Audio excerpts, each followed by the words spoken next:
Les changements de la Constitution du 18 février 2006 et clairement les défis de la famille présidentielle qui dirige Félix-Antoine Tshisekedi Tshilombo. Personne ne s'en cache au sein de la famille présidentielle et quiconque tente de s'y opposer risque soit disgrâce ou relégation au sein de la famille politique de Félix Tshisekedi. Alors, pour baliser le chemin de cette révolution constitutionnelle, une loi de référendum, une proposition de loi de référendum a été déposée au sein de l'Assemblée nationale et cette proposition de loi est en séjour, en cours d'examen, mesdames et messieurs. Alors, on en parle ici sur le plateau de Wab Info Télévision. On tentera surtout de prélever l'état dans lequel se trouve l'opposition congolaise par rapport à cette révolution constitutionnelle voulue et proclamée d'ailleurs par la famille présidentielle, et on se dirigera vers la famille politique de Joseph Kabila. On est en train de savoir, n'est-ce pas, que pense Joseph Kabila, l'ancien président de la République, par rapport à ces projets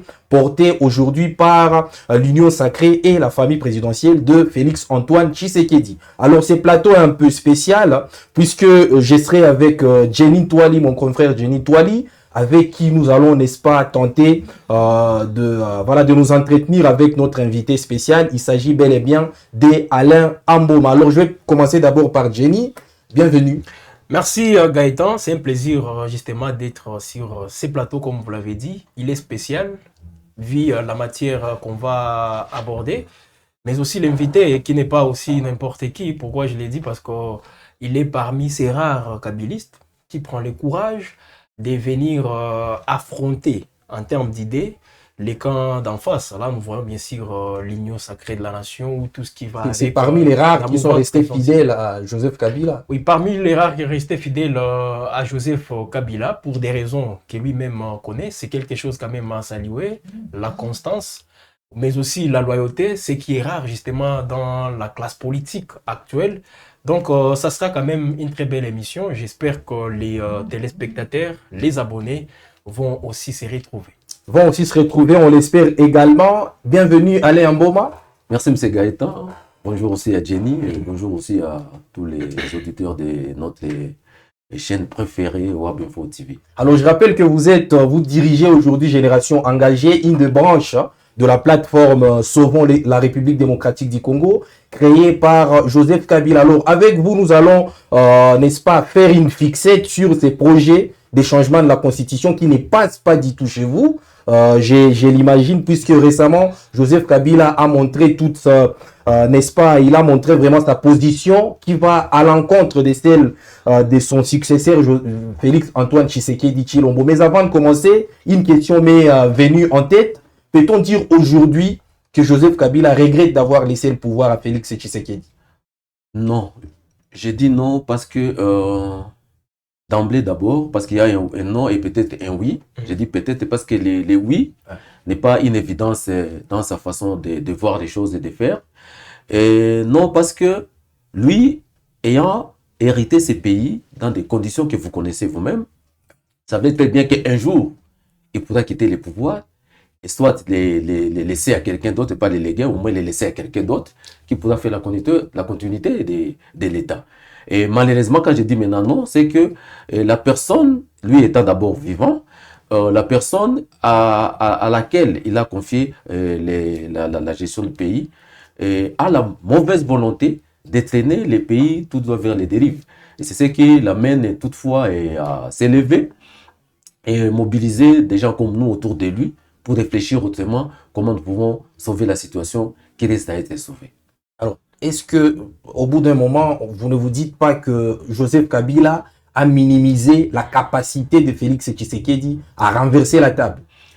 Non, il n'y a pas question de minimiser. Martin Fayoulou, par exemple, disait que voilà, Joseph Kabila avait placé Félix Tshisekedi au pouvoir pour en faire, n'est-ce pas, une marionnette. Mais bizarrement, après le fameux phénomène de déboulonnage, je pense, le renversement, on a tous été surpris de voir que Félix Tshisekedi a renversé la table.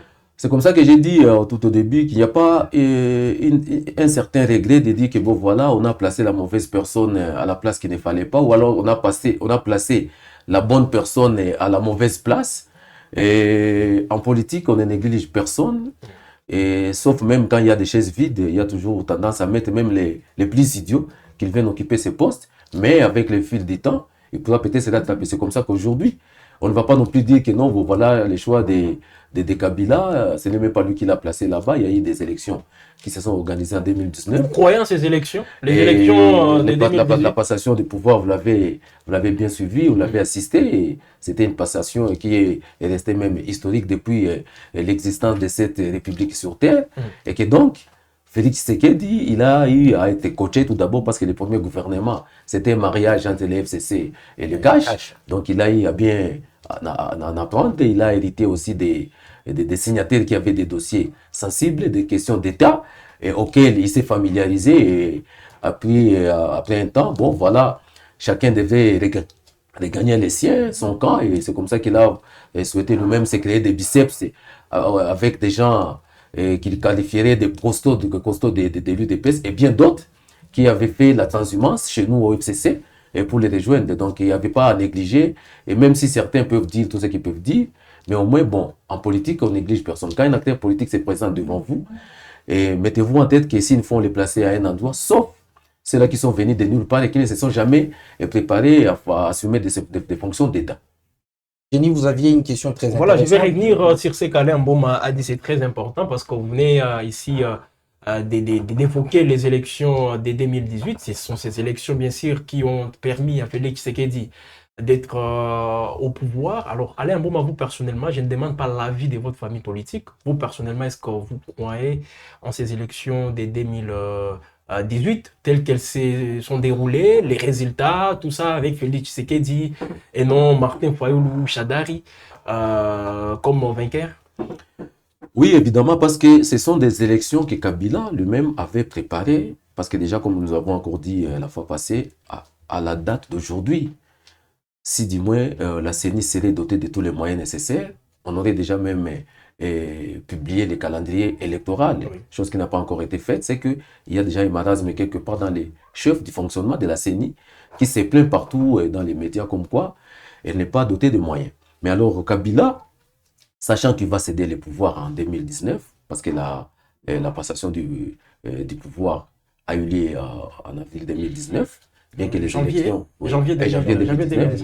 Merci pour la correction. Bien que les élections ont eu lieu en décembre 2018. Donc c'est pour vouloir dire qu'il a eu le temps de se préparer à quitter le pouvoir en 2018. Il a eu le temps de doter la CENI de tous les moyens nécessaires pour organiser ces élections. Il a laissé la marge de manœuvre à la Cour constitutionnelle de recevoir les requêtes de tous les requérants, de les traiter et de les publier en tant qu'une institution indépendante. Et bien voilà, si les résultats ont été publiés en cette date-là, et dire que c'est Tshisekedi qui venait de gagner les élections de 2018, je ne vois pas en quoi moi personnellement je peux y apporter des contestations alors que j'ai été là, j'ai vu et j'ai participé presque dans tous les processus électoraux. Et bien pour moi, ces résultats-là me semblent être fiables. Parce que tout juste après, il y a cet accord de gouvernance, FCC cash, et récemment, Joseph Kabila a déclaré haut et fort il est le seul à avoir une copie, bien sûr, de ces accords-là de gouvernance avec les caches. Et les caches, nous voyons Félix Tshisekedi et Vital Kamerhe. Oui. Alors aujourd'hui, comme il est le seul à avoir cette copie, peut-on dire aujourd'hui, parce que déjà l'accord FCC cash s'est répatrié avec tout ce que Gaëtan a évoqué d'ailleurs, les renversements de la majorité. Alors aujourd'hui, Kabila a la copie. Alors, et ne pensez-vous pas que vous, au niveau du FCC, c'était une façon peut-être de vous, Félix Tshisekedi vous a roulé dans tout ce qu'il a fait. Et puis aujourd'hui, tout ce que vous êtes en train de faire, une opposition contre lui, je ne sais pas si, bon, on l'a dit, une opposition armée, non armée, parce que quand on voit une opposition armée, c'est un Corneille Nangaa qui est là, et il a joué quand même un grand rôle dans les élections de 2018, et même pour l'accord de gouvernance, il est parmi les témoins. Alors tout ça, Alain Mboma, est-ce que c'est une façon de vouloir vous rattraper après avoir été roulé par Félix Tshisekedi parce qu'il a violé, selon vous, les accords de gouvernance FCC cash? Non, je dirais non parce que tout d'abord, s'il faut être précis dans mes propos, je dois vous avouer que Kabila n'est pas dans cette lutte pour vouloir récupérer ce qu'il avait perdu, mais plutôt il se place dans les derniers des Congolais. C'est-à-dire ces Congolais-là qui n'ont pas... C'est à l'eau potable, se place du côté de ces Congolais-là qui n'accèdent pas à l'électricité alors qu'on a barrage Inga 1, Inga 2. Il se place dans ces Congolais-là qui meurent chaque jour dans des naufrages de ces baleinières qui doivent quitter Kisangani jusqu'à Mbandaka pour, pendant 2 semaines. C'est ça. C'est ça. Et je dois encore vous rappeler que c'était avec vous que j'avais dit que Kabila, à vivre avec lui et à le voir, ce n'est pas quelqu'un qui est lié au matériel. On lui a dépouillé presque de tout. Et aujourd'hui, on continue encore à piller ses biens. Et ce n'est pas ce qui l'intéresse. Mais ce qui l'intéresse plus, c'est de voir ces derniers Congolais-là sortir de la misère et essayer un peu d'apporter le minimum de soulagement. C'est le même Kabila qui a géré le pays pendant 18 ans, ou soit c'est un autre Joseph Kabila que vous parlez là? C'est le même Joseph Kabila qui a géré le pays pendant 18 ans. C'est comme ça que je vous dis. Et donc, ce n'est pas question de vouloir regretter qu'il a été roulé. Et lui-même en disant qu'il est le seul détenteur de la copie de cet accord, parce que vous devez aussi retenir que dans tous les accords, que ce soit bilatéraux et multilatéraux, ce n'est pas ce qu'on nous publie. Hein, que tout le monde, donc il y a toujours que moi j'appelle des dessous de cartes. Ouais. Et même que vous alliez à Washington, en passant par Doha et tout, il y a toujours des dessous de cartes qu'on appelle dans un français diplomatique des annexes. Alors peut-être que, je ne sais pas, je n'ai pas été là quand il y a eu ces accords-là entre Joseph Kabila et Félix Tshisekedi. Bon, si cela peut être dit, je ne connais pas non plus les contenus, c'est lesquels. Et si le peut être détenteur de cette même copie que vous venez de me l'informer, c'est que c'est le même qui connaît en même temps les contenus de cet accord.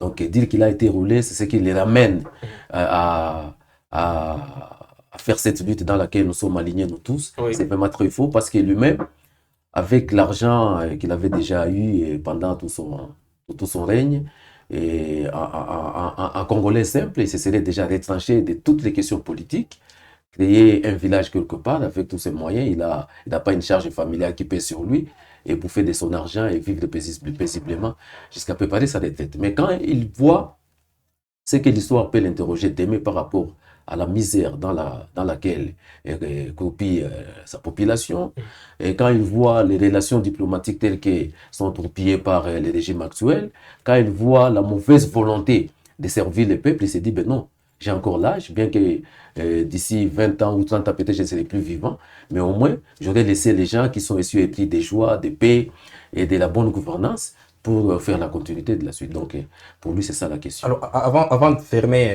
cette première partie, je ne sais pas si Jenny sera d'accord avec moi, je sens, c'est un sentiment personnel, je sens un double sentiment dans Joseph Kabila. D'abord, un sentiment de culpabilité, celle qui fait qu'aujourd'hui, il se sent responsable du monstre qu'il a créé, du monstre contre lequel vous vous battez, Félix Tshisekedi, du fait, n'est-ce pas, de ces arrangements politiques qui ont débouché par son élection controversée, puisque même le président de la CENI, Corneille Nangaa, avait dit que c'est eux qui avaient créé un monstre et que ça leur appartenait de les dégonfler. Après, je sens également un sentiment d'humiliation après le déboulonnage qui avait quand même abouti par une certaine humiliation politique de Joseph Kabila. Est-ce que vous qui êtes proche de lui ou vous qui portez sa parole, est-ce que vous ne sentez pas que Joseph Kabila renferme un peu ces doubles sentiments, humiliation et culpabilité vis-à-vis du peuple congolais?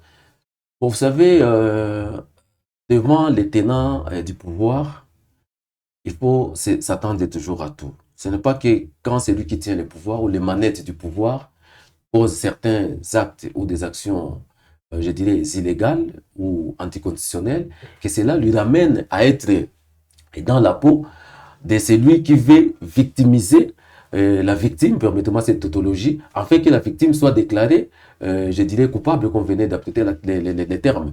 C'est-à-dire, pour Joseph Kabila, je l'ai dit récemment, même le verdict qui est tombé, les condamnant à mort et tout et tout, chez nous, au FCC, chez nous, dans la famille politique autour de Joseph Kabila, nous considérons ces jugements-là comme un non-événement parce qu'il est entaché de beaucoup d'irrégularités.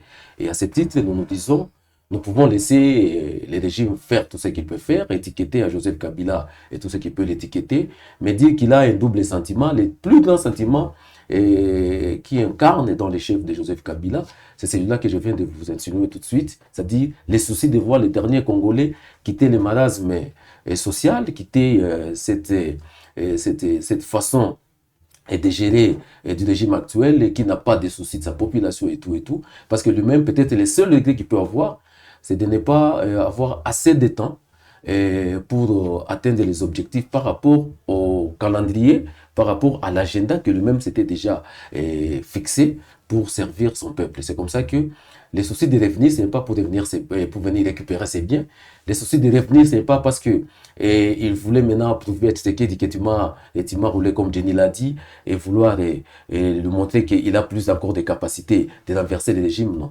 Mais revenir, c'est pour dire, bon, évidemment, un être humain, j'avais commis des erreurs et qui méritent d'être aussi corrigées. Si du moins je me donnais encore un peu d'espace dans la gestion de l'État, je peux réparer ça parce que c'est ça qui m'a coûté. Et jusqu'où compte-t-il aller? Présidence de la République? En tout cas, partout, pourvu qu'il soit au service du peuple. Donc il peut redevenir président de la République? Partout, pourvu qu'il soit au service. Il est sénateur à vie.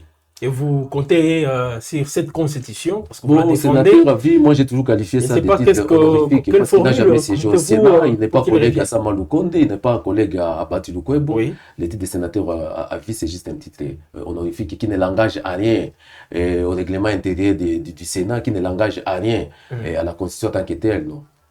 Alors justement, puisque nous sommes en train de parler puisque vous venez d'évoquer la Constitution, Jenny, les changements de la Constitution, on sent que la machine tourne à plein régime. Au début, c'était juste des rumeurs, ça tournait dans les parlements debout, mais là, on vient d'entrer dans le cadre institutionnel et on a senti récemment, lors de l'arrivée des léopards, que les turiféraires de ces changements de la Constitution ne s'en cachent quasiment plus. C'est quelque chose à ne pas justement minimiser. On a tous vu le ministère des Sports signait bien sûr des banderoles affichées au niveau, au niveau du Parlement. On disait Fachi Béton, Tina 3. Voilà, donc nulle part on a vu mentionner les prouesses des léopards. Hein. C'était un tout petit peu surprenant. Donc les trains sont en marche. Vous venez de l'évoquer, c'est devenu aussi institutionnel. Pourquoi? Parce qu'on a vu récemment un député IDPS venir au niveau de l'Assemblée nationale avec une proposition de loi, bien sûr, pour finaliser déjà le processus des référendums, parce que qui dit référendum voit déjà cet appel à la population pour qu'elle passe directement à ces votes-là, oui ou non, justement pour une nouvelle constitution.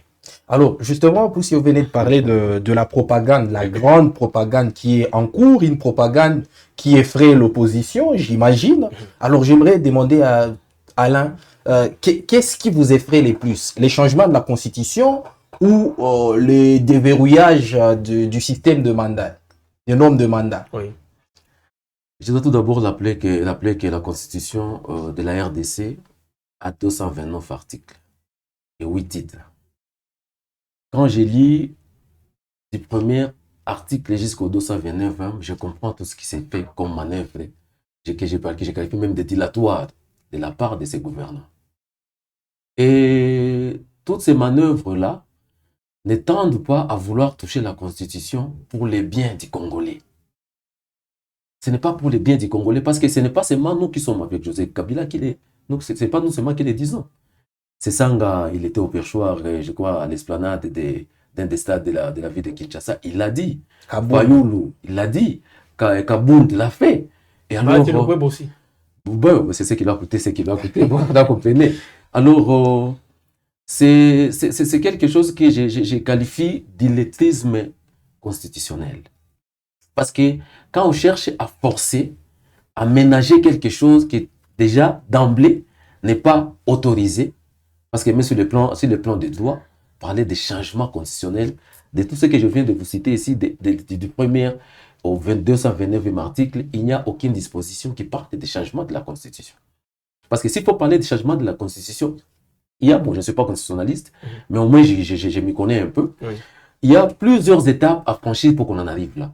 Alors, comme le régime est déjà au désarroi, le régime a déjà failli à toutes ses missions, on cherche maintenant à créer des termes et à emballer certaines masses. Quand tu vois déjà les gens qui doivent venir accueillir les léopards, ce sont les fans des vrais clubs, ce sont les fans des musiciens et tout et tout. Bon, c'est une masse que je ne dis pas non plus qui ne réfléchit pas, mais qui n'a pas d'âme. Alors, quand on scande des chansons comme ça, Pachitina. Je me rappelle quand Joseph Kabila, excusez-moi, quand Laurent Désiré Kabila avait prêté serment au stade à 98, ce que Museveni lui disait, tous ces gens qui chantent pour toi aujourd'hui, ce sont ceux-là qui ont chanté pour Mobutu hier, et ce sera encore les premiers qui vont te jeter les pierres demain. Donc, allez-y comprendre que ce que Tshisekedi est de vouloir faire, en tout cas, un bon politicien, ça ne passe pas parce que non seulement il y a violation de plusieurs dispositions constitutionnelles, mais il y a aussi un gangstérisme politique. Et c'est là où nous disons, en se basant sur l'article 64, que nous devons nous lever tous comme un seul homme pour barrer la route à cette aventure. Concrètement, qu'est-ce qui est violé, Alain Mboma? Parce que c'est vrai, vous dites les 229 articles, nulle part dans cette constitution, on dit que la constitution doit être changée, les procédures même de changement de cette constitution, elles ne sont pas aussi bien définies dans cette même constitution. Alors dans l'ensemble, il y a aussi un aspect que peut-être vous ne voulez pas soulever ici, les référendums, ça revient au peuple, les souverains primaires. Le peuple n'est plus représenté aujourd'hui. Si vous voyez comment l'Assemblée nationale fonctionne, c'est une boutique que Tshisekedi a mis dans sa poche. Il n'y a aucun député qui peut s'élever pour parler pour le compte du peuple. Nous avons vu combien de fois, avec l'état des sièges ici, il fallait mettre fin à ça et trouver un autre ordre constitutionnel, chose qui n'a pas été faite. C'est moi pourquoi? Parce qu'il y avait certains agendas cachés autour de ça. Et quand la guerre continue à prendre de l'ampleur, vous devez penser aussi à comprendre aussi que ça va dans l'avantage du régime, parce qu'avec ça, ce sont des manœuvres que Félix tente à créer pour faire les glissements et aller à un autre mandat qui pourra peut-être lui donner vers les années après 2030 l'organisation des élections, que lui-même peut-être aura encore une baguette magique à vouloir taper sous la tête de tout un chacun pour voir comment encore aller jusque trop longtemps. Donc il n'est pas favorable à ce que la situation, à ce que la guerre... Non, mais non. Si vous parlez avec tous les belligérants, toute l'opposition, et quand on vous dit que c'est Tshisekedi qui bloque, c'est Tshisekedi qui met les bateaux dans l'engrenage et qui doit décongestionner la situation en République démocratique du Congo, que ce soit au niveau interne et que ce soit au niveau externe. Il a été conseillé plusieurs fois et par l'horreur, cela dit, donc ben voilà, si tu te plains comme quoi, c'est les troupes rwandaises qui sont sur le sol congolais. Je dois te rappeler que moi, j'avais des Sud-Africains ici. J'avais des Mozambicains ici.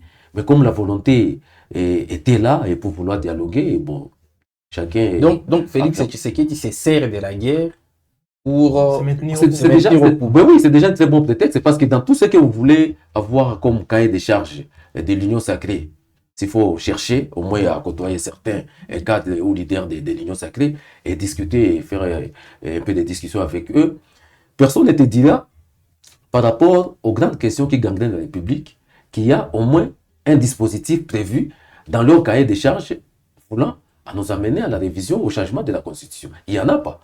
Mais on te dira, bon voilà, surtout l'IDPS, mise beaucoup plus sur les mandats de la présidence. Donc pour eux, 5 ans CP. Tshisekedi n'a pas un mandat, il a une mission. Ah oui, c'est ça. C'est ça leur langage. Ouais. Alors ce sont des langages que nous, personnellement, ne devons pas laisser passer. On connaît tous la mission déjà parce qu'elle est bien définie. Vous comprenez? Il ne peut pas laisser le pouvoir pour qu'un certain Paul Kagame reste au Rwanda et en train de faire tout ce qu'il veut en République démocratique du Congo. Donc aujourd'hui, c'est celle Félix Tshisekedi qui doit barrer la route. Moi, je pense que ce langage est resté le seul langage à l'Ouest. Hein, de tout le temps du Rwanda. Bon, moi, je ne sais pas si moi je serais un parmi eux, je ne pouvais pas être tenté de faire l'apologie de Paul Kagame ou faire l'apologie du Rwanda. Parce que les fainéants cérébraux du régime ont trouvé les concepts de Paul Kagame, que ce soit Patrick Mouyaya et tous ces autres zigotos, ont trouvé les concepts de Paul Kagame, les Rwandais comme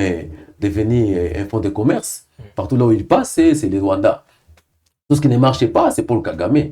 Mais si une fois on pouvait se mettre autour d'une table et discuter sur les grandes questions de la République, laisser Kagame s'occuper de ce qui l'intéresse et laisser les Rwandais même et psychologiquement l'éloigner très loin de la République démocratique Congo, on serait en train de résoudre des grands problèmes et je pense qu'aujourd'hui, on aurait déjà eu des solutions. Donc, alors il faudrait peut-être que l'on puisse recentrer le débat. Là, on est d'accord, très cher Alain, que nous sommes en train de discuter sur quelque chose qui n'existait pas. Bien sûr. Encore. Bien sûr. Il n'y a rien, il n'y a aucune architecture constitutionnelle. Parce que les grandes questions sont là, M. Gaëtan. Les grandes questions sont là. Et je ne cherche pas vraiment trop à m'éloigner de la réalité vécue du quotidien congolais. On a tué des gens à Mombasa. N'est-ce pas? 60-70. Un parent responsable ne peut pas aller festoyer quand il y a ses enfants qui meurent. Malheureusement, ça a coïncidé avec le jour qu'on devrait aussi accueillir les léopards à Kinshasa. C'est le même jour qu'on a tué plus de 200 autant de personnes. J'ai vu les humains, c'est vraiment effrayant. Ah, donc là, il ne fallait pas quand même... Non, je n'ai pas dit qu'il ne fallait pas. Je n'ai pas dit qu'il... Non, soyons ouais. Je n'ai pas dit qu'il ne fallait pas. Éclairer. Mais qui de Tshisekedi ou de son entourage a fait mention de ces 100 versets de nos confrères congolais? Qui de lui ou de ses même dans ces moments festifs. Bien sûr. Oui. Même dans les moments festifs, moi je me rappelle quand je me suis marié, mon père était déjà décédé. Mais c'est le bourgmestre qui nous avait levés tous pour observer une minute de silence en mémoire de mon papa. Pourquoi lui ne pouvait pas faire de pareil, bien que c'est la fête? Nous venons de recevoir la coupe, mais il y a aussi de ces Congolais-là qu'on a égorgés la nuit, qu'on a assassinés la nuit, qui seraient aussi contents de voir ces images, bien qu'ils soient loin de Kinshasa. Alors, pour honorer leur mémoire, nous allons lever notre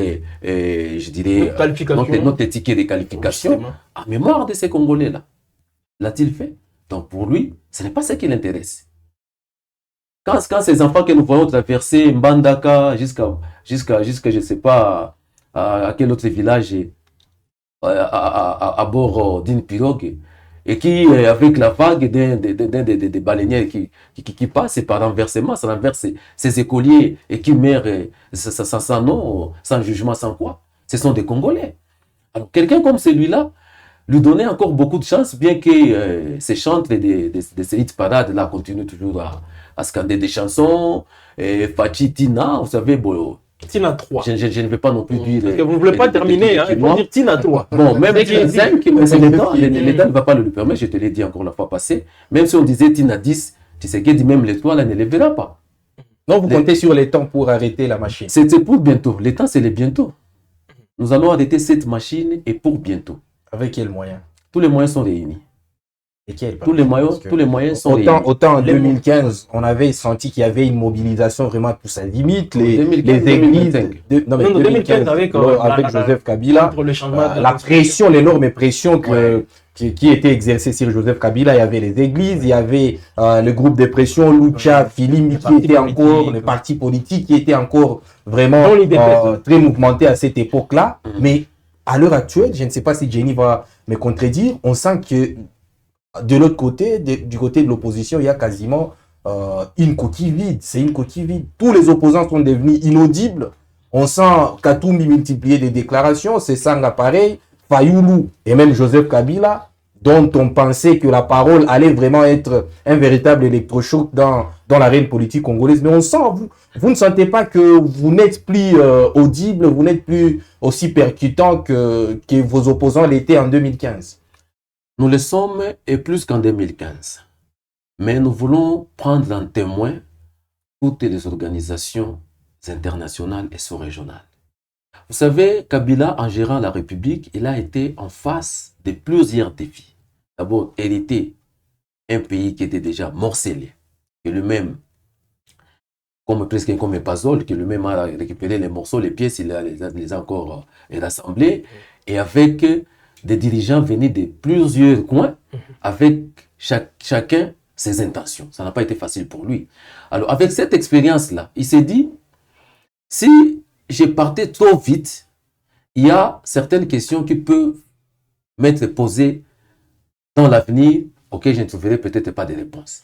C'est comme ça que je l'ai dit dans l'émission passée, comme quoi, le fait de ne pas faire des choses comme la population l'attend, c'est peut-être remettre en cause Félix Tshisekedi, qui était le premier interlocuteur lors de ces accords-là, dont lui-même détient la copie, et lui dire comment on a commencé le FCC cash, et voilà ce que nous nous sommes fixés comme objectif par rapport non seulement aux intérêts de nous qui gouvernons, mais aussi aux intérêts de la population. C'est par là que se posent les grands problèmes. Mais tous ces accords-là, tous ces contacts-là ont été accompagnés et associés à d'autres présidents, soit de la sous-région ou bien des présidents du monde. Oui. Alors, comme ils sont partie prenante dans cette façon de faire, alors, c'est comme ça qu'il y a eu des multiples visites diplomatiques qui se sont multipliées.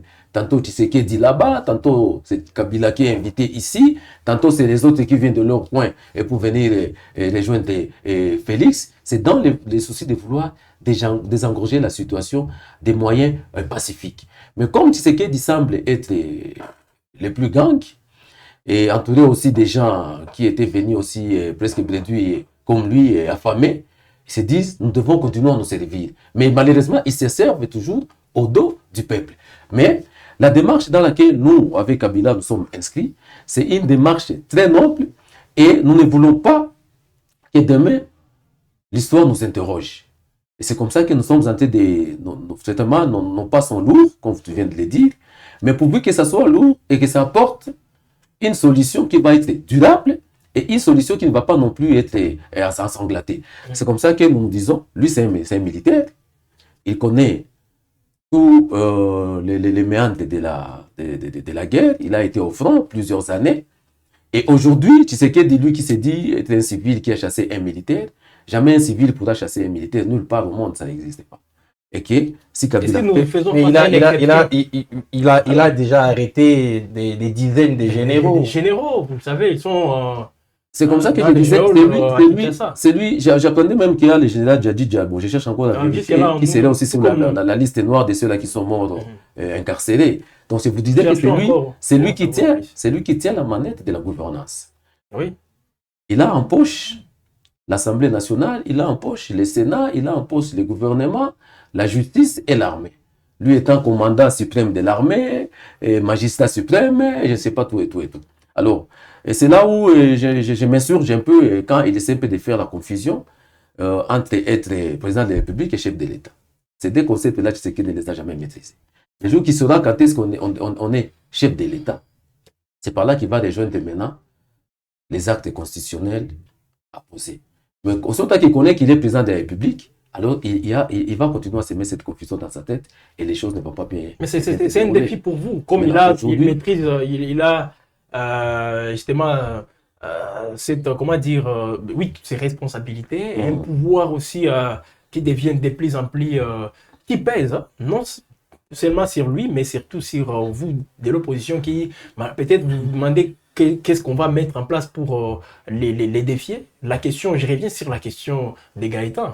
Pour aujourd'hui, vous allez rester juste dans les déclarations, dans les, je ne sais pas, des communiqués, tout ça, pour s'insurger contre tout ce qu'on fait, ce qu'il est en train de faire, ou soit vous comptez mener les actions sur terre. Je ne vous demande pas de faire ce que faisait l'IDPS à l'époque, descendre dans la rue, brûler, casser, tout ça. Mais qu'est-ce que vous comptez faire? Parce que vous parlez de l'article 64. Comment comptez-vous l'appliquer? L'article 64 de la Constitution, tel qu'elle a été édictée par les législateurs, est entouré de beaucoup d'autres possibilités. C'est-à-dire, si la FC-M23 a pris les armes, la FC-M23 se base sur cet article-là, 64. Si nous, l'opposition non armée, nous avons autour de ces 12 axes, tel qu'a été dit dans les discours de Joseph Kabila, en commençant par mettre fin à la tyrannie, nous avons aussi des moyens de réserve pour faire face à cette tyrannie et nous allons y arriver. Et déclarer tout haut ici que nous, voilà, nous avons tel moyen, tel moyen, tel moyen, non. Les moyens sont bien rassemblés et les animateurs qui ont mis ces moyens-là en place pour amener d'ailleurs Joseph Kabila à produire ses discours, ce ne sont pas non plus les plus fragiles qu'on puisse les penser. Et à un moment donné, je vous ai dit encore la fois passée ici que quand nous allons charger nos batteries et dire finalement trop c'est trop, on lui a laissé beaucoup de temps, il n'a pas écouté, alors nous allons passer à la vitesse supérieure. Donc actuellement, vous comptez sur sa bonne foi? Non, ce n'est pas question de sa bonne foi, mais plutôt nous nous mettons à la place de cette population meurtrie. Parce que les dates de la guerre, la population a déjà vécu beaucoup d'actes de la guerre. Oui. Et nous ne voulons pas non plus que ce cycle-là, de la peur, des bombardements, des assassinats continue. Et alors, nous nous sommes dit, autant mieux nous inscrire dans une logique de vouloir amener Tshisekedi à la raison. Ce n'est pas de sa bonne volonté, non. L'amener quand même à la raison. Si nous faisons ça, voilà ce qui peut arriver. Si nous ne faisons pas ça, voilà ce qui peut arriver. C'est l'amener à la bonne raison, l'amener à réfléchir. Mais penser que nous, à l'opposition, nous pouvons prétendre de demander la bonne volonté à Tshisekedi, non, ce n'est pas ce qui nous intéresse. Mais aujourd'hui, c'est vrai, sous l'autorisation des Gaëtans, peut-être qu'on en parle, hein, parce que c'est vrai, vous avez évoqué l'article 64. Vous voulez le mettre en pratique. L'AFC M23 l'est fait en sa manière, mais déjà aujourd'hui, les déclarations de Paul Kagame ont créé aussi, je dirais, comment dire, des réactions ça et là, surtout au niveau de la mouvance, jusqu'au point, parce que Kagame, je vais revenir sur ses propos, Joseph Kabila, il est associé à l'AFC M23. Il est à Goma, protégé par les militaires de l'AFC M23. Avec tout ça, allez en Goma. Est-ce que n'êtes-vous pas des mèches avec l'AFC M23 et vous menez la même lutte contre Félix Tshisekedi? Et là, pour vous, c'est l'article 64 que vous appliquez. J'ai lu les internautes, que ce soit sur Facebook, sur X, mais ça m'a fait rigoler. Ça m'a fait rigoler, pourquoi? Parce que je reviens sur le concept, d'ailleurs c'est à l'issue de cette déclaration de Paul Kagame que j'ai commencé à utiliser ce concept-là d'illettrisme politique et politicien. Les politiciens congolais ne veulent pas réfléchir au-delà de leurs attentes, au-delà de leurs intérêts. Et c'est ce qui sacrifie même le régime de Félix Tshisekedi et les rend trop fragiles. Et Kagame a dit que Joseph Kabila est lié à l'AFC M23 parce qu'il vit à Goma. Mais je ne cesse de répéter que Joseph Kabila, c'est un citoyen du droit congolais. Et nulle part, aucune disposition légale ou constitutionnelle interdit à un Congolais de circuler dans son pays de façon libre. Nulle part. Il n'y a aucune disposition qui l'ait dit. Alors si Kabila vient à Goma, c'est parce qu'évidemment, sa présence à Kinshasa, où peut-être il pouvait aller facilement à Lubumbashi, est déjà entachée d'une certaine hostilité du régime en place. Et que dire qu'il est lié, c'est un problème de concept. Et c'est un problème de malentendu. Parce que je ne vois pas en Kabila qu'est-ce qui les retiendrait de dire réellement, depuis l'Afrique du Sud, depuis le Mozambique, qu'il est lui-même le patron du M23. Vous vous rappelez, avec vous, on avait encore tenu notre émission quand lui-même avait dit que si réellement il serait avec le M23, en tant que militaire, en tant que quelqu'un qui a son argent, cette guerre ne prendrait pas cette forme. Il l'avait dit. Et il sait pourquoi il l'avait dit. Alors, je dois vous remonter quand même dans l'histoire. Oui. C'est là où il faut quand même faire réfléchir. C'est agréable aussi. Hein? C'est l'histoire. Hein? C'est ce genre d'élit de baisse. J'étais ici étudiant, en première licence. Quand Tshisekedi, Étienne, le père de leurs mémoires, est venu à Goma rejoindre les RCD comme branche politique. Parce que les RCD était une branche armée. C'est-à-dire lui est venu avec son opposition non armée. L'UDPS. Donc l'UDPS avait pris en quelque sorte la place que prend l'AFC aujourd'hui. Voilà. Alors l'UDPS est venu s'allier avec son apport en industrie, allié au RCD Goma. Les discours, c'est pas la conférence de presse tenue à cette date-là par son ancien secrétaire général, c'était ici au musée de Goma, où l'UDPS avait déclaré haut et fort que désormais nous devenons membres et alliés du RCD Goma. C'est ce jour-là qu'on a créé ce qu'on a appelé l'ASD, l'Alliance pour la sauvegarde du dialogue congolais. Oui. Là, on a vu Tshisekedi sur des photos, j'ai des images, je peux même les envoyer à votre rédaction ici. Oui. Il y a des images, justement, des photos. Tshisekedi se tenant avec Léon Nsumba et tous les autres. Et Tshisekedi est parti jusqu'à Kisangani, passant par les Rwanda. Si déjà, Kabila avec ses moyens que Tshisekedi n'avait pas à cette époque-là, lui qui est venu réduire aussi, à part peut-être ce que je peux appeler sa popularité qu'il a apporté à ORCD et Goma, c'est que Kabila a les moyens. Kabila a l'expérience, non seulement de l'armée, mais aussi de la gestion de l'État.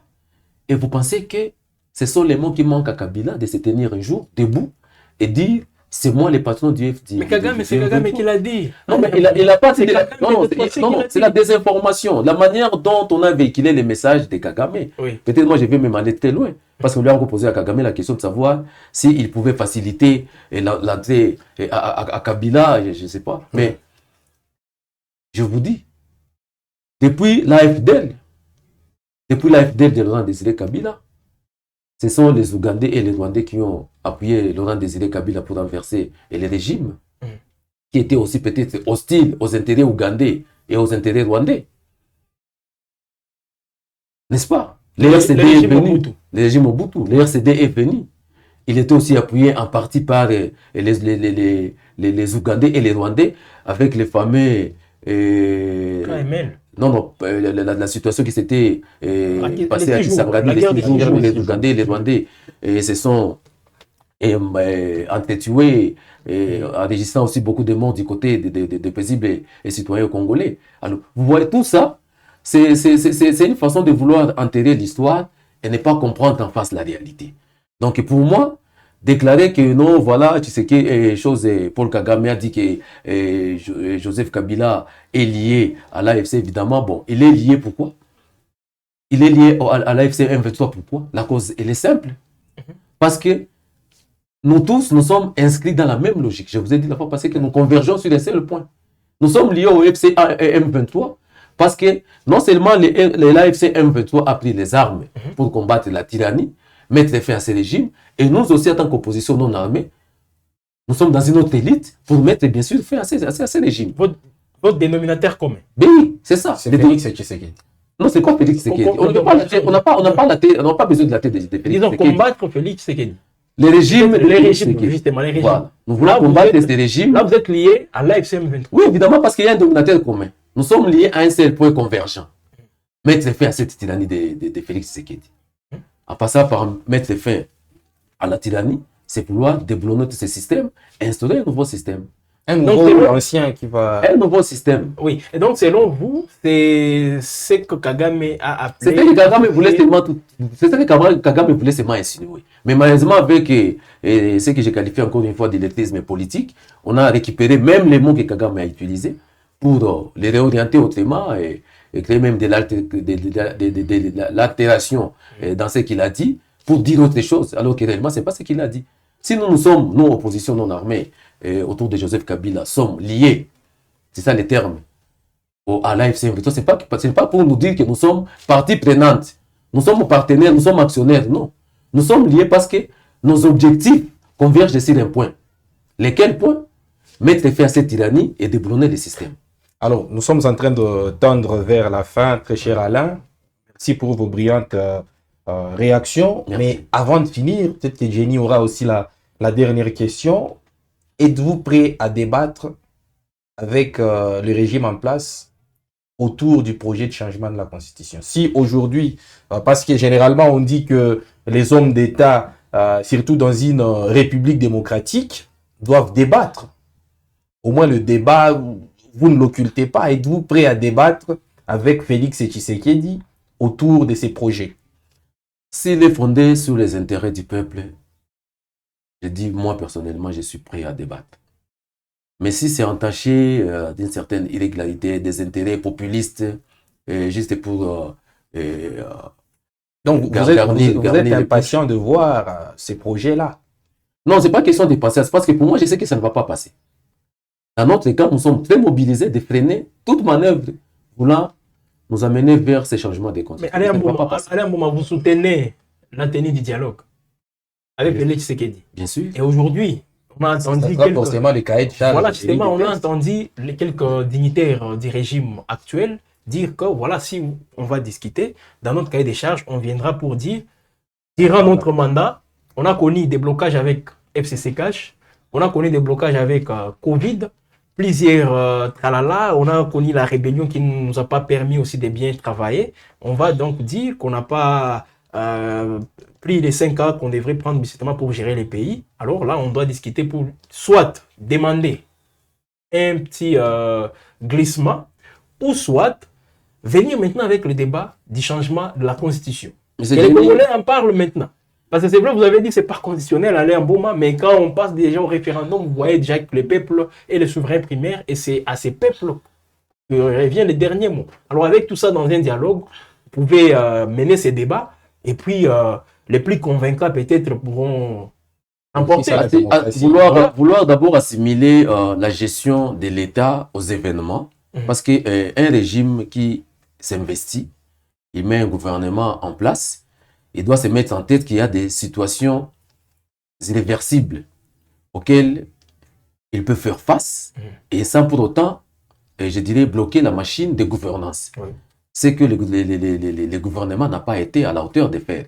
Alors, dire, bon voilà, il y avait Covid, on n'a pas fait ça, et après Covid, il y avait la guerre à l'Est, état de siège et tout, on n'a pas fait ça. Pour moi, ce sont des faux fuyants. Parce que si je dois vous donner la liste des grandes actions que Joseph Kabila avait posées pendant que les pays étaient morcelés, vous n'allez pas comparer cette liste aux événements auxquels Tshisekedi, avec son régime, on fait face. Vous comprenez? Donc, ce sont des faux alibis pour vouloir juste, bon, malheureusement, quand ils le font trop mal parce qu'ils non plus, ils ne sont pas aussi intelligents pour même créer les mensonges. Malheureusement aussi, vouloir assimiler les prolongements du mandat de Félix Tshisekedi aux événements, et aussi c'est vouloir dire donc tout cet argent qui a été détourné doit nous être retourné. Parce que vous avez détourné de l'argent qui est sorti pour tel ou tel autre projet, lesquels projets n'ont jamais commencé, pas même exécuté, commencé. On a vu juste où on a posé des premières pierres, et l'argent a disparu comme ça, et puis le lendemain on apprend comme quoi la Banque centrale est en train de se plaindre, les ministres des Finances doivent s'emprunter auprès des banques pour financer certaines activités de l'État. Et en même temps, on nous dit, voilà, on veut changer la Constitution parce qu'il y a certaines actions qui ont fait face à des catastrophes naturelles, qui ont fait face à des événements. Qu'on adapte la Constitution à toutes ces réalités. Non, maintenant, le problème, c'est qu'elles pensent que quand on va adapter la Constitution, ça va seulement rester à leur faveur, ils ne vont pas rester au pouvoir toute leur vie. Ils ont un temps pour ça et les restes vont suivre. Donc, ils vont au moins y rester après 2028. Ouais, c'est ça. Ça, vous êtes convaincu de ça? Il y aura pas en 2028. On ne va pas déjà. Non, on ne va pas laisser Félix Tshisekedi aller au-delà de 2028. Oh. Mais qu'est-ce qui sera On ne va pas laisser Félix Tshisekedi. Je vous dis, il faut le président reste en fonction. Gardez votre souffle. Je dois dire aux gens du régime de préparer aussi les biceps. Parce que si, du moins, cette situation perdure, on ne va plus laisser beaucoup de temps. Et nous allons nous engager. Enfin. Vous allez vous engager enfin. Dans quel combat? Je vous dis, gardez votre souffle. Gardez votre souffle. Un combat armé ou quoi? Vous allez faire la lecture des événements qui vont suivre. Mais que ces gens-là, ça peut déjà avoir des biceps. Parce que légalement, Félix Tshisekedi doit rester au pouvoir jusqu'à ce qu'il y ait quelqu'un d'autre avec qui il va faire la passation. Si vous parlez de légalement, nous allons entrer dans tous les textes légaux et constitutionnels. Oui. Si vous me parlez de légal. Il y a l'article 70. C'est ce que je vous dis. Si vous me parlez de légal, je vous dis, quand je n'ai pas disposition, avait gardé Joseph Kabila. Je n'ai que des choses importantes que je fais quand je n'ai pas à faire. Oui. Deux choses importantes que je fais quand je n'ai pas à faire, c'est de lire la Constitution de la République démocratique du Congo et de lire la Bible. Et quand je les lis, je ne suis pas pressé. C'est comme ça que je vous ai dit qu'il y a 229 articles, commençant par les préambules jusqu'à donc aux dispositions finales. Et oui, titres. Quand je les lis, je comprends. Il y a une jurisprudence. Allez, un bon. On ne va pas créer en disant l'article 70, voilà les présidents de la République. On ne va pas créer la jurisprudence seulement pour des gens qui comment dirais-je, qui sont là à beaucoup parler sans rien faire. Il y a beaucoup d'actions gouvernementales qui sont restées suspendues. Il y a beaucoup de plaintes dans les chefs des populations, que ce soit celles sous l'autorité de l'AFCM 23, que ce soit celle sous l'autorité du gouvernement. Alors, toutes ces plaintes-là devraient être déjà résolues afin de donner un peu du courage aux populations qui comprennent un peu la manière dont l'État est géré, de dire quand même à ces messieurs-là, on peut donner la deuxième chance, ou pour dire, on peut lui attribuer encore un troisième mandat. Mais ce n'est pas quand vous nous prenez les garçons de Massina, qui sont toujours derrière Ouerasson, qui sont toujours derrière les Lumumba ici, qui descendent à masse, à milliers, qui scandent des chansons, Fachi, Tina. Mais non, posez la question à un agent de la régie des eaux qui vient de faire à Kikwit 7 mois sans être payé. Posez la question à la population de Lubumbashi qui reste insécurisée aujourd'hui. Posez la question à celui-là qui a été la famille de la docteure qui a été kidnappée, un médecin kidnappé, dont depuis le corps a été jeté dans les caniveaux. Posez la question à ces gens-là. Posez la question à ces gens-là. Vous aurez de la réponse. Vous êtes journaliste, peut-être. Bon, pas même vous, mais ceux qui sont avec eux là-bas, qu'ils fassent les micro-baladeurs, même en offusquant les visages des gens. Donc vous allez comprendre la réalité. Des gens qui ont été confisqués des maisons comme ça, ils sont là. Des gens qui ont vu les leurs disparaître, ils sont là. Des gens qui ont enterré, qui sont venus juste récupérer les corps de leurs frères militaires ou civils dans des géoles de l'ANR et consorts. Ils sont là. Posez-leur la question. Lui qui s'est vanté tout le temps ici, dit, bon voilà, je vais à peine arriver, je vais fermer tous les cachots, des histoires de démiap et tout. Mais si on fait la statistique des gens qui sont morts, incarcérés, mais Tshisekedi dit, il fait presque le triple de tous les présidents de la République démocratique du Congo réunis, en commençant par Kassavubu. Vous finissez très fort. Hein? Jenny, vous avez encore quelque chose? En tout cas, nous sommes là juste en attendant voir qu'est-ce qu'ils vont faire. Les fameuses actions. Ils viennent nous promettre beaucoup de choses. Ce ne sont pas des fameuses actions. Ce sont des actions d'envergure. Des actions d'envergure. Voilà. Qui feront des actions d'envergure qui feront que Félix Tshisekedi ne tienne pas au pouvoir après 2028. Voilà, c'est que la Kabylie, c'est comme ça qu'on vous appelle, la Kabylie envisage. Et nous sommes très impatients de savoir de quelles actions il s'agit exactement. Je l'espère aussi chez vous, mesdames et messieurs. Merci de nous avoir suivis. Nous étions avec Alain Mboma. C'est vraiment un porte-voix de Joseph Kabila. Merci d'être passé. Je suis pas le porte-voix. Porte-voix, pas comme porte-voix dans les sens. Voilà. Vous portez la parole. Kabila, quand il veut parler, il n'envoie personne pour parler en son nom. Et parce qu'il a... Bon, vous savez, nous sommes de l'école du silence d'abord. Ouais. Et je peux, bon, pas inviter, mais plutôt suggérer que beaucoup de compatriotes congolais qui sont un peu intéressés à la politique de se focaliser sur les idéaux kabylistes. C'est toute une école, c'est toute une icône, le même Kabila. Et je pense qu'après lui, il va léguer aux générations à venir un autre virage de la gestion de l'État, un autre virage des analyses politiques cohérentes. Et je dois être fier personnellement, parce que je ne suis pas venu comme les autres qu'on a récupérés quand ils étaient enseignants dans les CNN, des gens qui sont venus terminer leurs études dans les sièges de Kabila, des gens qui se sont mariés dans les sièges de Kabila. Bon, moi, personnellement, j'ai eu à apporter, et mon apport n'est pas non plus négligeable. Pourquoi CNN seulement?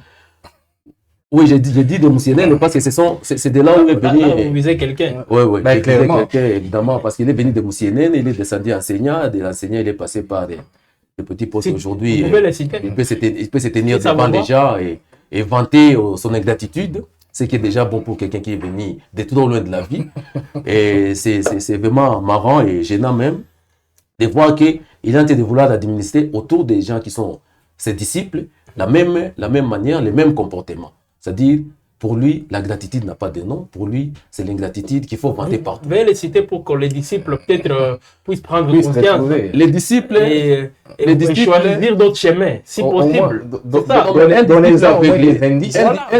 Un disciple aveuglé n'a pas le temps de se choisir un chemin. Moi, je me suis choisi un chemin quand on a été ensemble, Jenny, en 2019, quand j'étais avec maman Néné Nkoulou, à la FBC. Quand elle a quitté la famille politique de Joseph Kabila, je lui ai dit, moi, je ne suis pas venu faire la politique pour me construire la maison parce que j'en ai déjà, m'acheter des voitures parce que j'en ai déjà. Mais je suis venu suivre une certaine idéologie, une certaine école. C'est comme ça que moi, j'ai mis en cloche. Et bien voilà, aujourd'hui, il y a ceux-là qui sont venus se rechercher au dos des autres. Moi, je ne suis pas venu me chercher au dos de Joseph Kabila. Je suis venu poser des actions républicaines et démocratiques aux côtés de Joseph Kabila, qui est toute une école, afin de voir comment on peut quand même apporter un jour la population qui était dans les désarrois, dans les désespoirs, vers l'allégresse. Maintenant, ceux-là qui sont en train de vouloir s'accrocher à la veste et au bouton de ceux-là que j'appelle un ingrat politique, que la RDC n'a jamais connu, et bien voilà, qu'ils s'y accrochent parce qu'ils savent ce qu'ils cherchent, mais une pareille école, il ne faut pas y faire longtemps, sinon tu vas y perdre ta culotte. Quelqu'un qui a critiqué Mboussa Nyamwisi hier, aujourd'hui il se retrouve maire de la ville grâce à Mboussa Nyamwisi. Après la réunification, il se retrouve gouverneur de la province du Nord Kivu. Là, on a après lumière. Voilà, il a vanté toutes les qualités de Joseph Kabila, et Joseph Kabila les regardait de très loin parce que ce qui s'est passé dans ses propos qu'il a tenus récemment, c'était prévisible. Après là, ça n'a pas suffi, il a injurié Félix Tshisekedi comme quoi, qui en est qu'on a waya waya, il les prenait pour un idiot, et demain, vous allez apprendre que ce sont ceux-là qui vont nous gouverner. Mais curieusement, ils ont gouverné et ils gouvernent avec eux. Il appelle maintenant aujourd'hui Excellence Monsieur le Président de la République. Mais en même temps, il a injurié. Donc vous comprenez que des gens comme ça, qui sont en train de naviguer presque à contre-courant, qui sont en train de naviguer presque à contre-courant, ils n'ont pas d'idéologie.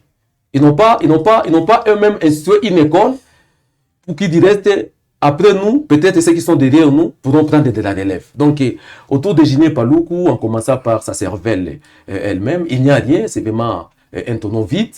Et il faut le dire comme ça. Et je crois aussi, Félix Tshisekedi qui travaille avec Giné Paloukou, les connaît bien. Les connaît très bien. Non, mais parce que vous savez, pour être un homme complet, il y a certaines qualités qui doivent être intrinsèques. Laisse-moi terminer. L'intelligence autrement, peut-être. Mais dire ton nom. Non. L'utiliser autrement, ce serait en faveur de ce qu'il est en train de vouloir défendre, comme il a dit, son camp, ou alors en faveur de sa population. Mais il est là. Non, mais il est là. On tue chez lui chaque jour. Il n'y a jamais eu de solution et ça fait des dizaines d'années qu'on a été dégorger ses frères là-bas. Alors, quelle solution, lui, qui est venu de là, a-t-il apporté pour que cette population meurtrie, ne fût-ce que les quelques gens qui restent là-bas, puissent être sauvés? Aucune. Alors, rester dans ce populisme et désorienté et pour des raisons digestives, afin de s'attirer une certaine sympathie aux côtés de ceux-là qui gouvernent, c'est vraiment pour moi une perte de temps inutile. Et ils sont bien nombreux à vouloir commencer à se poser des questions. Après ce régime, que deviendrons-nous? Parce qu'ils sont bien nombreux. Mais nous devons aussi conclure en disant que nous sommes dans une vie politique et nous devons nous garnir de certaines qualités qui doivent aussi donner du goût à ceux-là qui viennent après nous. Alors, vous avez terminé de manière assez percutante, mais surtout vous venez de finir avec une citation sage. Jenny, merci également d'être passé. Merci en tout cas, c'est un plaisir de partager ce plateau avec vous et Alain Mboma. Alors, les téléspectateurs vont aimer, bien qu'il y a parmi eux ceux qui se posent des questions. Où était Alain Mboma durant les 18 ans de règne de Joseph Kabila? Est-ce qu'il était aussi là en participant à la gestion ou soit il faisait autre chose? C'est une question qui reste toujours pendante. Je ne sais pas si aujourd'hui qu'elle trouvera des réponses. Prochainement. Ou peut-être pour prochainement. Même pour 2 minutes. Bon, je vous en donne une. Alain Mboma, c'est un homme d'affaires. Je suis entrepreneur et PDG d'une grande entreprise qui s'est positionnée en import-export, non seulement en ville de Goma et presque un peu partout. Et j'ai des partenaires japonais, chinois, à Dubaï et tout. Et je dois rappeler à mon ami Jenny qui a posé la question où est-ce que j'étais. C'est pas moi, ce sont les... Bon, si les téléspectateurs ont posé la question, justement. Certainement j'étais dans les affaires parce que j'ai quitté la politique en 2003. Ou quand les noms que je venais de citer d'Étienne Tshisekedi étaient venus ici créer l'ASD, j'étais étudiant en première licence. Oui, pendant ce temps, vous étiez dans les rouages. J'étais déjà dans les rouages. Les Mili Lunga me connaissaient, les Roubero me connaissaient. Et à un moment donné, je me rappelle très bien, c'est moi qui animais les conférences de restitution des dialogues de Sun City, ici dans la grande salle de la baie d'Echelle, où j'étais officier de liaison. Donc quand il revenait des dialogues, c'est à moi qu'on donnait les dossiers. J'ai convoqué la presse, ainsi que tous les chefs de département, pour faire la restitution. Et après là, je suis parti à l'étranger, où j'ai fait une année quelque part. Et j'ai coupé les liens avec la politique au Congo. Je suis revenu, j'ai commencé mes activités de business. Et je me suis désintéressé de la politique. Et alors, avec les amis avec lesquels on était dans les initiatives étudiantines, qui sont partis nombreux avec Tu as émergé dans la politique. les RCD et tout. Quand on s'est raconté, il me disait toujours, mais président, tu étais bien en politique, mais on était encore jeune, c'est vrai, d'être dans le monde du business, mais il y a aussi des businessmen qui sont aussi en politique. Est-ce qu'il y a encore moyen de voir ces goûts-là et de retourner en politique? C'est comme ça, en voyant évidemment en face de moi des invertébrés politiques qui se font de l'argent au dos des paisibles citoyens, je me suis dit, il faut que je fasse quelque chose. C'est comme ça que je suis retourné en politique, en me choisissant une famille politique, une idéologie politique et une icône politique, qui est Joseph Kabila. Merci beaucoup, très cher Alain, pour cette longue présentation qui a duré quasiment 2 minutes. Et moi, j'ai plein de Qui a duré quasiment... Ouais. Alors, merci de nous avoir suivis, très chers abonnés. J'espère que vous avez été édifiés grâce à cet entretien long, vraiment, où nous avons passé quasiment en revue les débats autour du changement de la Constitution. On s'est imprégné de la position de la Kabylie par rapport à ces débats. Merci de continuer de vous accrocher sur Web Info Télévision. Vous êtes à peu près 700 000 à nous suivre à travers les mondes. Nous sommes très heureux de vous savoir encore plus nombreux. Et donc, accrochez-vous toujours sur Web Info Télévision pour de moments pareils de décryptage et d'analyse des faits d'actualité en République démocratique du Congo.